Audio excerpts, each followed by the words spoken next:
At hindi nyo naman itatanong mga kabihiraw. Lahat ng natatanaw nyo yan, makikita nyo mga kabihiraw. Ito ang kanyang inahin, ito po ang ating binhi. At ito po ang kanyang naging laman.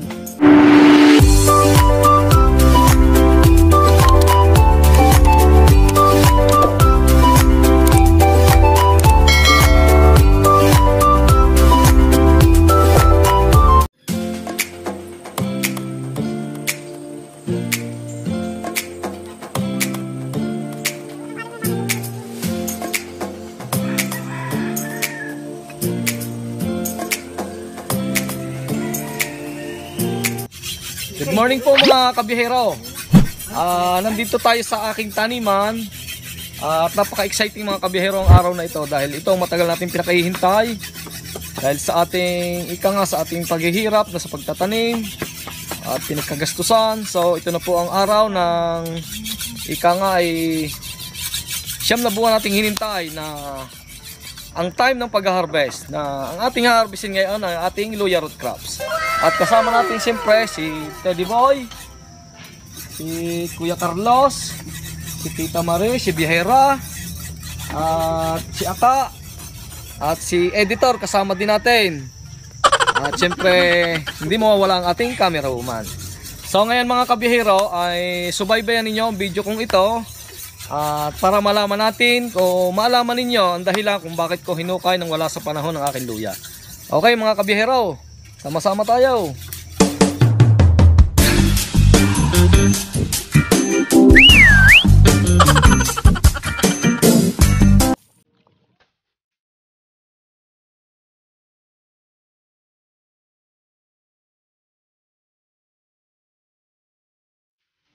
So yun mga kabihero, nandito na tayo sa area ng ating tinamnan ng luya at ito nga ating haharbisin. At yan makikita nyo mga kabihero, napakarami niyang damo. So yan ang first step natin gagawin, tatabasan muna natin para makita natin ang ating luya na huhukayin.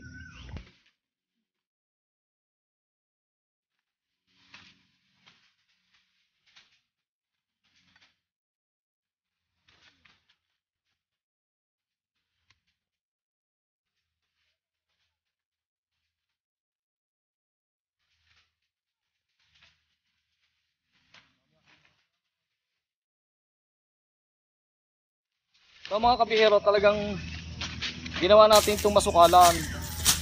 Dahil ang purpose ko dito kabihero, kung sa tamang panahon ng ating hukay, yun nga sabi ko last episode mga kabihero, ang purpose kung bakit ko pinasusukalan, ay siyempre dadaan ng summer, so para maiwasan ang pagka-dehydrate ng ating luya. Kaya natin hinahayaang masukal. So yun nga lang, medyo matrabaho pagka nag-harvest. At yun naman ay may magandang resulta pagka ganitong madamong ating luya dahil hindi natutuyo. So yun mga kabihero, isang tips para hindi matuyo ang ating luya root crops kung daan naman ng summer mga kabihero.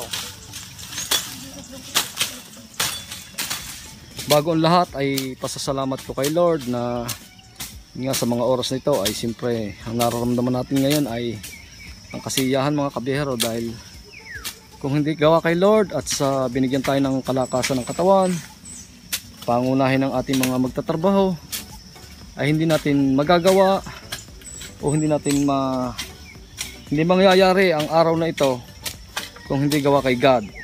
Ayun nga mga kabihero, laking pasasalamat natin at yun nga, nandito na tayo sa final step natin na ang pag-harvest. Kaya mga kabihero, panoorin nyo po ang pag-harvest natin ng luya sa aking itinanim last summer. So, ito na po, umpisahan natin. So mga kabihero, ang paghuhukay po ng luya ay dapat po ay buo po ang lapang. Kung maaari po ay buuin natin ang lapang sa ating paghuhukay. Dahil mga kabihero, pagka nadurog ng luya, ayun ay kasama na sa semi. Kaya sa pagbibinta ng luya or sa paghuhukay ay kailangan ay buuin natin ang lapang. Ano yung lapang mga kabihero? Ito mga kabihero, huhukayin ko at pakikita ko sa inyo ang lapang na sinasabi ko. Okay. Ito po. Talagang napakaganda po ang buhay naman ni Team Nare. At sabi po niya napakalaki. Kaya sana loobin tayo ng poong may kapal na marami tayong ma-harvest. Ayan po ang lalaki oh. Ayan. Ito po ay Hawaii mga kabihero ang variety nito. So doon po sa nagnanais na magtanim ng luya, doon po sa mga subscriber ko na interesado na magtanim ng luya, ay ito po ang hahanapin yung variety. Ito pong Hawaii. Sana po ay mapanood yung video kong ito na pag-harvest ng sarili kong tanim mga kabihero. Ay kulang na lang po yung matabunan ng aking mukha ay. Bagong gupit po ako. Sa mga kabihero ito, dadangkalin ko. Isa, dalawa, tatlong dangkal mga kabihero. Ang lapang ng ating luya. Ito po ang tinatawag kong lapang. Ito po, isa, dalawa, tatlo. Yan po. Kailangan po pagka tayo naghuhukay, ay gawan po natin ng paraan na hindi madurog. Para po ito ay ika nga ay good na good pagdating sa market. Okay. Ang kanyang inahin, ito po ang ating binhi. At ito po ang kanyang naging laman. Kung isipin nyo po ay kamangha-mangha kabihero. At sa liit po ng kanyang binhi ay ito po ang kanyang naging laman. Ito po kahit po timbangin natin ay walang talo sa 1 kilot kalahati. So hindi naman po mga kabihero mapapanay lahat ng ganito. Siyempre mga kabihero hindi natin maiwasan, may maliit. At yun depende po sa lupa na ating nataniman. So at isa pong paraan para makapagpalaki ng ganitong luya ay doon po sa tama nating pag-aabono, pag-a-apply ng fertilizer na ayon sa sukat, sa dami at sa luang ng ating tataniman ang pag-aabono. So yun mga kabihero, tuloy-tuloy na po tayo sa paghukay. Yun po. Talaga po ay, tingin mo po ang binhe, pagkakaliit. Ito po ay tanim ni Teddy Boy namin dalawa nung taon. Ganyan naman po naging laman. Ito po ang masasabi ko. Pag ganito po ang size ng luya, ito po ay gusto ko ay first class na ito. At ika nga po, pagdating sa merkado ay hindi tayo aayawan ng buyer.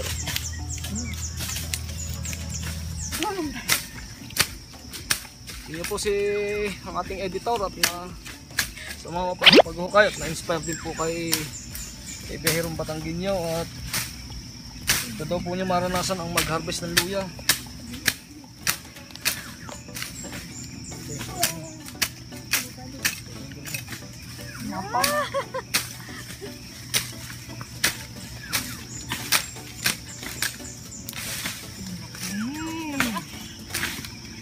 Kunin niyo inahay, sayang. Ang laki ho. May pamigay sa nanghihingi. Nasaan na inahin ito? Ara, inahin. Ay, huwag ka na magtabas. Ay, kaya mo na lang yung ano. Bakit ang dali? Maringit akong dadali niya. Bakit na?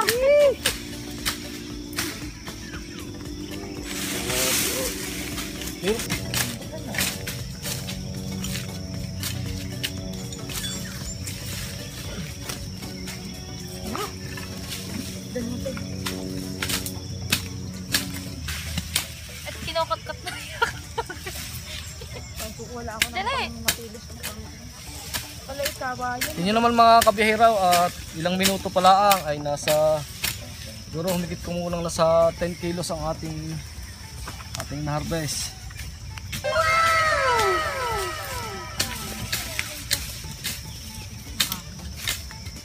Wow! Ang laki! Buti mo kala may kaliit pag nahukay mo yung ano. Diba malalim ang tanay? Yun nga lang, oh. Siyempre hindi may iwasan na ganito. Pasundot! Gila, may kawinan. Bigay na rin pa rin. God. Pang kuluwi. Wow! Parang kung kataan. Ate, mag-alihaw. Bago po kami. Wow! Iwan pa ang kalahati, oh. Oo nga. Diyan ka na.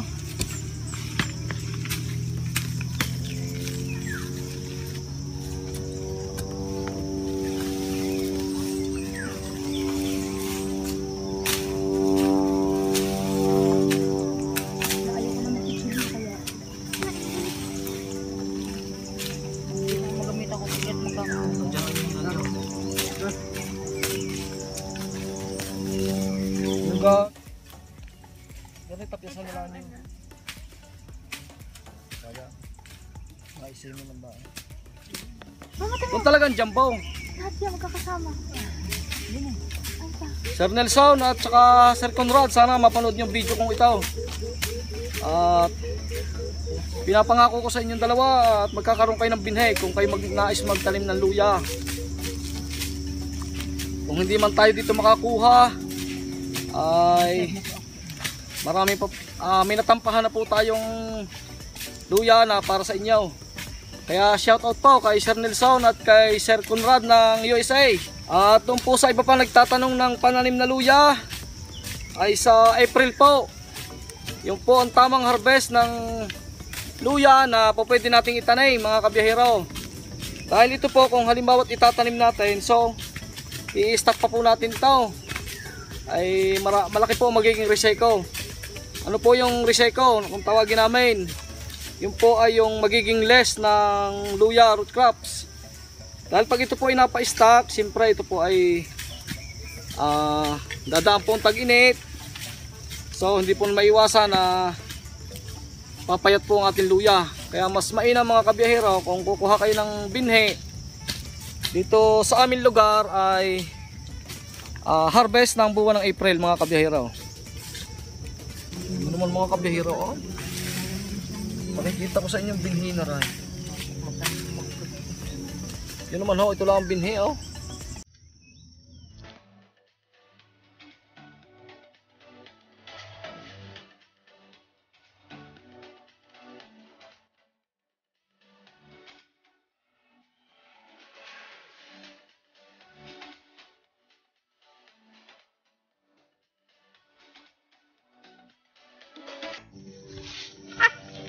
Pwede yung kain ka ng tando.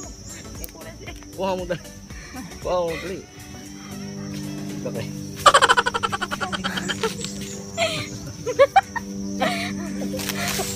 Magkakabigta yun. Badangos, nilagyan mo.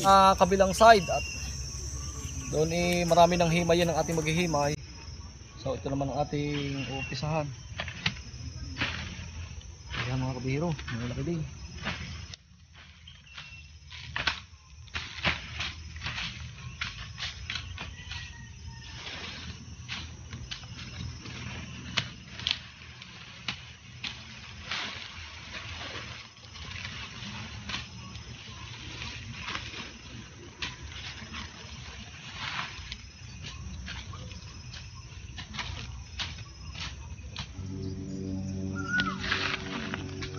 Wow!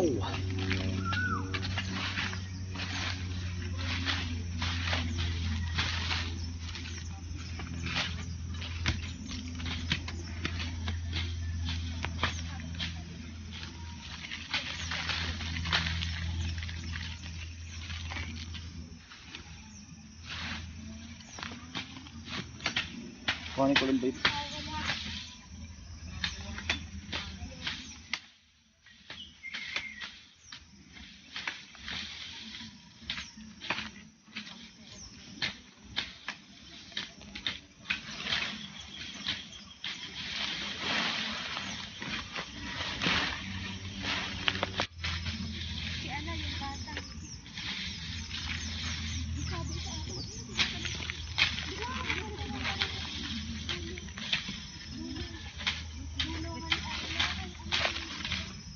Ate Lane, dapat sumama ka din eh. Ate Lane. Para kapag-hukay ka din ng luya.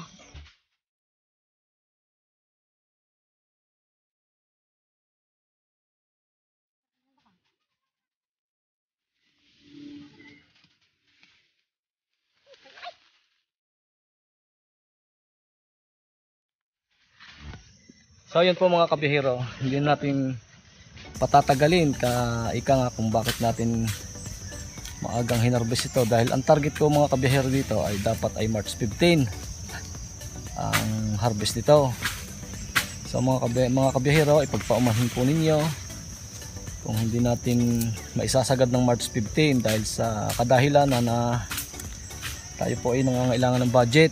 Nga sabi, may kasabihan, kaya po tayo nagtatanim pagdating sa pangangailangan at kulang tayo sa panggastos. So i-harvest natin ang ating mga itinanim para may pang-ayuda tayo sa ating pamilya, panggastos araw-araw. At ang isa pang dahilan mga kabiyahero ay yun nga, may tinatarget tayo na negosyo din na ika nga ay kulang ako sa kapital mga kabiyahero. Imbis na tayo ay manghihiram or mangungutang, ay meron naman tayong maaani. Kaya mas minabuti ko mga kabiyahero na harbisin na ang aking mga tinanim para ika nga ay masolve na yung ating problemang pinansyal mga kabiyahero. Kaya yun nga sabi ko, kapag may sinuksok, may madudukot mga kabiyahero. At ang isa pang dahilan mga kabiyahero ay yun nga, tayo ay may pinapag-aral. Bali mga kabiyahero, ang kolehiyo ko ay 2. At kahit nga ika nga ay nasa online class, ay tuloy naman ang tuition. At yung aking bunso laloy ay high school. So mga kabiyahero, ay pantustos na rin sa tuition ng ating mga eskwela. Kaya laking pasalamat ko mga kabiyahero kay God na sa panahon ng pangangailangan ay tayo ay may nadudukot.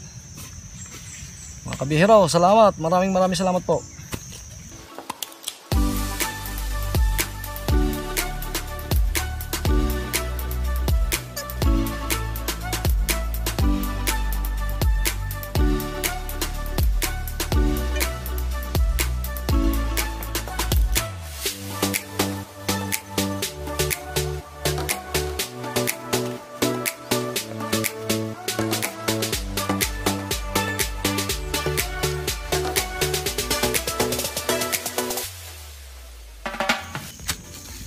Bali mga kabihero, itong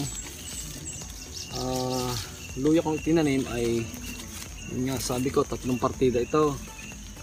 So itong ika nga number 1, tapos doon sa patag 1, tapos yung sa patatlo doon din sa dahilig mga kabihero. At ito ay tuloy-tuloy ng mga kabihero ang harvest nito. Huwag lang uulan dahil pagka naulan mahirap mag-harvest ng luya.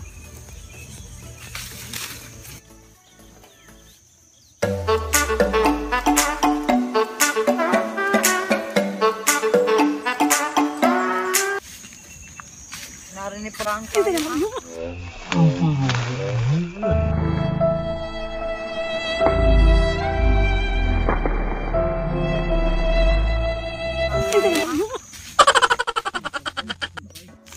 Binhi, laman.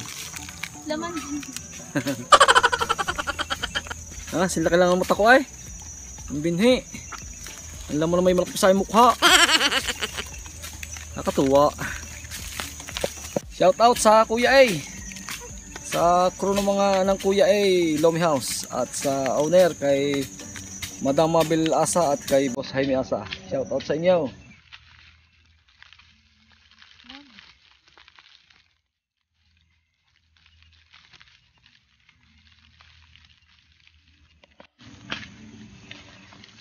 Napawisan ang maghukay mga kabiyahero.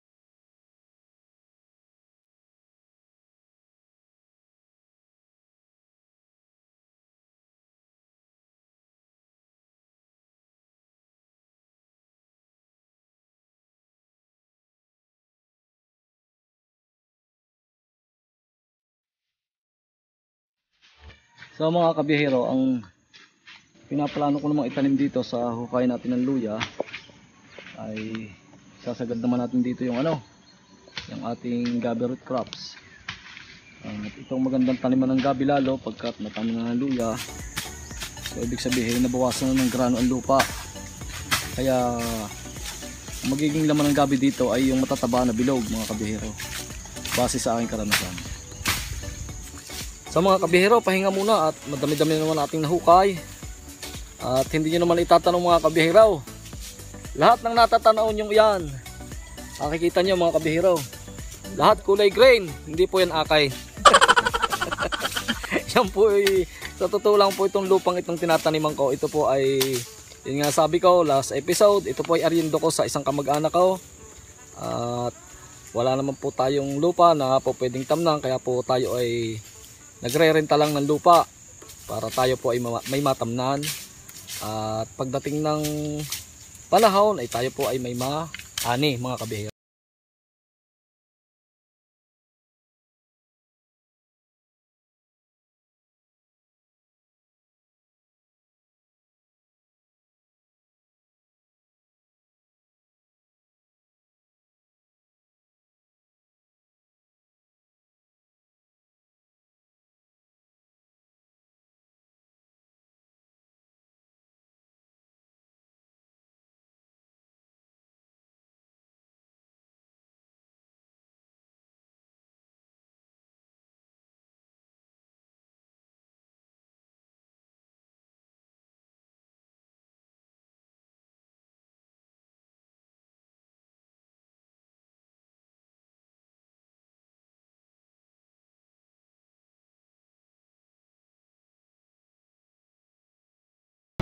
Yung mga kabihero, ating ipaplastik na at nasanting ng init ng araw so para hindi matuyo. At kaya natin dito nilalagay mga kabihero ay para hindi masyadong madurog ang ating luya. Para pag hinugasan natin ay hindi marami asemi, puro gold mga kabihero. Oh. Sabi kung good quality ang ating luya.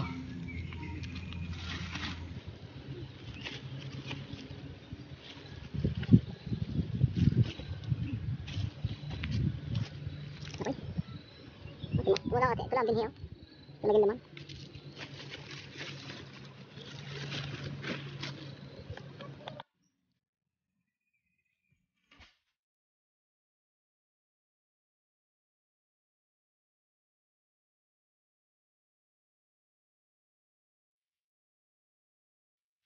One point.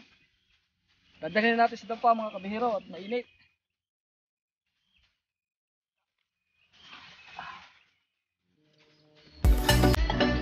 Mapugay, tulungan mo pag-akaw.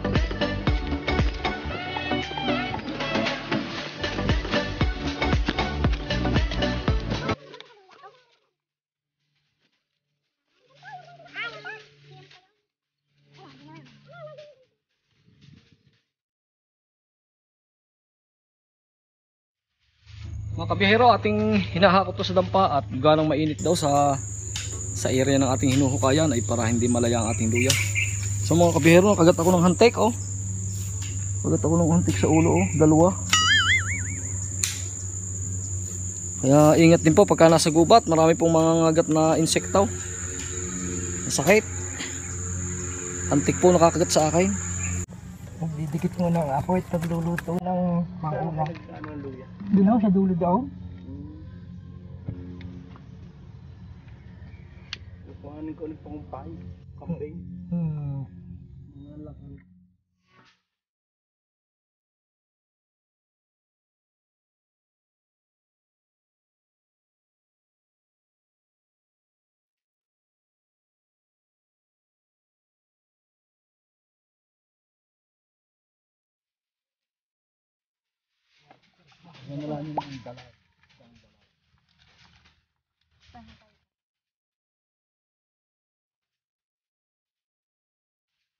Mga kabihero, ang ating mino at ang ating pauulam sa ating magtatrabaho na niluto ni Paring Aka ay ginataang dalag na hinaluan niya ng kalabasa at saka esteribong. Ano esteribong? Talbos ng kamuting kahoy. Ginagawa mo!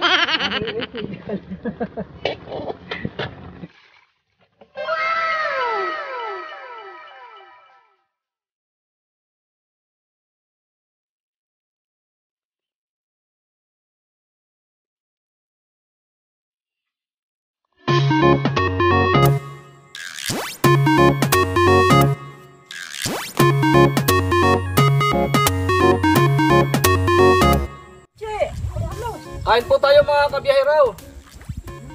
At tanghali na po. Ay gutom na po ang ating magtatrabaho. Ito lang kaya kasi. Oh, yan. Kain na ho, kayong dalawa. Oh, kaya na kayo. Double fight. Oh, plato-plato na lang tayo. Ano pa kitang, ano, Oh, plato.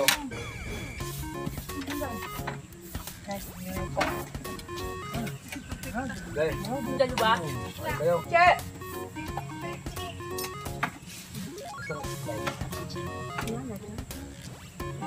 Pinagungkot pa ng ano. Kahit po.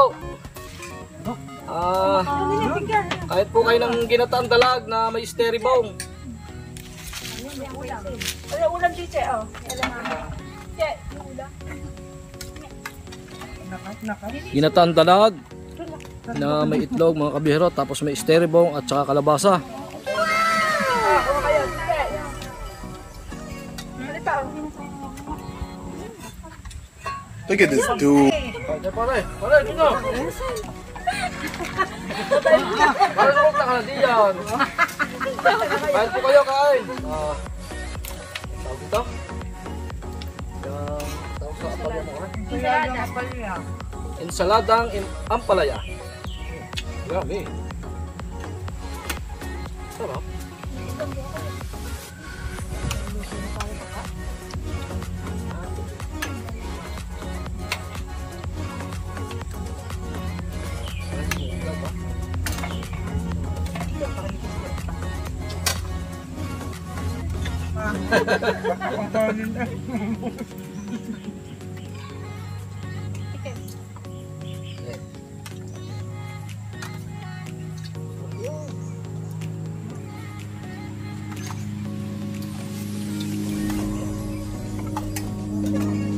Iba talaga ang bata. Tama pala ang stereo mo, ano? Paglasari.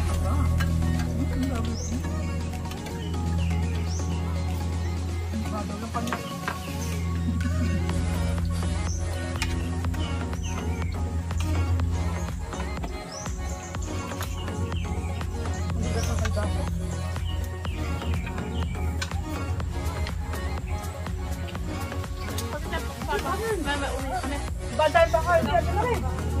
Pablo, ba? Kami ah? Malinis ka ba? Mangangalhat eh. Hindi pinainom ka.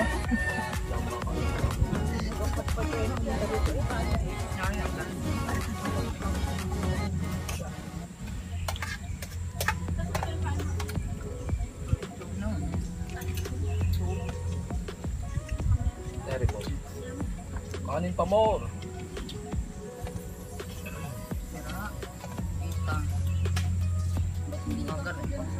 Sarap pong kumain sa bukid mga kabiheraw.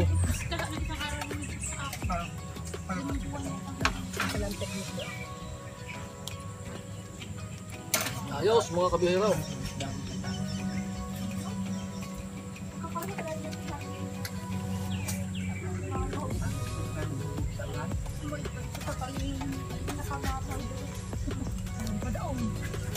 Thank you mga kabiheraw.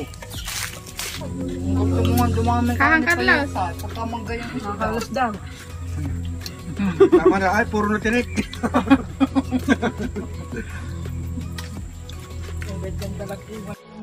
君の虜になってしまえばきっと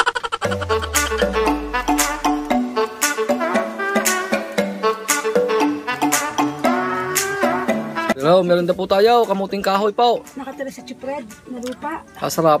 Sa may, sa may Oh, kakaligat. madilaw. Kamuti. Kay ano, kay... Diyan ka na.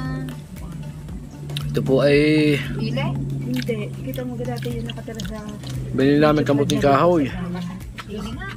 Niluto po ni Bihera. Ellie Boy, hindi. Bukod pa kay Ellie Boy. Yung sinundali Ellie Boy. Nga po, sabi ko ay ano, meriendang bukid mga kabiheraw. Kape, hayan mo. Merienda po tayo. Kape barako. Yung kakape. Kape barako at suman. Sarap. Kakaligat Masarap at ah. pagkakaligat.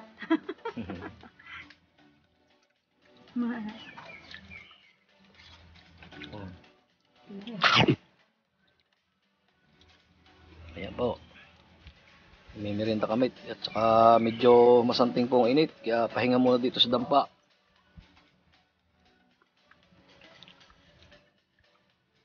So mga kabiyahero, hanggang dito muna po uli ang ating video. At sana po ay abangan nyo po ang mga susunod kong episode. Dahil ang ating pong hinarvest ay isang partida. Siguro po maabot na rin po yung padalawang partida natin. So may matitira po na isang partida na yung po ang pinakamalapad. Kaya abangan nyo na lang mga kabiyahero ang pag-harvest natin doon sa kabilang partida. At hindi lang luya, may gabi root crops, saka po itong ube. Kaya po mga kabiyahero, maraming salamat po sa panunood at pagsuporta kay Biherong Batanggenyo. At sa lahat po ng silent viewers ko at mga subscribers, ako po ay lubos ang pasasalamat sa inyo. At ito po ay tuloy-tuloy po ang pagbibigay ng impormasyon base sa karanasan ni Biherong Batanggenyo. So yun mga kabiyahero, hanggang dito muna po uli at thank you po mga kabiyahero. At lagi po nating tatandaan na sa ating paglalakbay, Diyos ang patnubay. Shoutout po kay Tita Benny ng Subirio at sa kanyang mga kasamahan sa Tanawan Trading Post. Mabuhay po kayong lahat and God bless. At sa lahat po ng OFW, saan man pong sulok ng mundo kayo naroroon, shoutout po at kayo po ay laging mag-iingat and God bless.